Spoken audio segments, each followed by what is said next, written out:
We're opening January 9th and we'll be opening daily 9 till 5. Check out some of our new spring color that we're getting ready for you. Look at these mini daffs.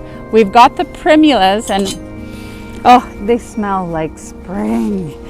We've got some gorgeous hyacinths that are prepared. You can bring them in if you want and they'll bloom inside, or you can do some planters under cover. Just keep these babies under cover.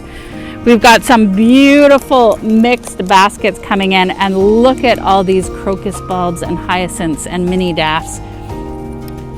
We even have some rosemary coming in. These are fantastic just as a decorative planter and also useful for drinks or cooking.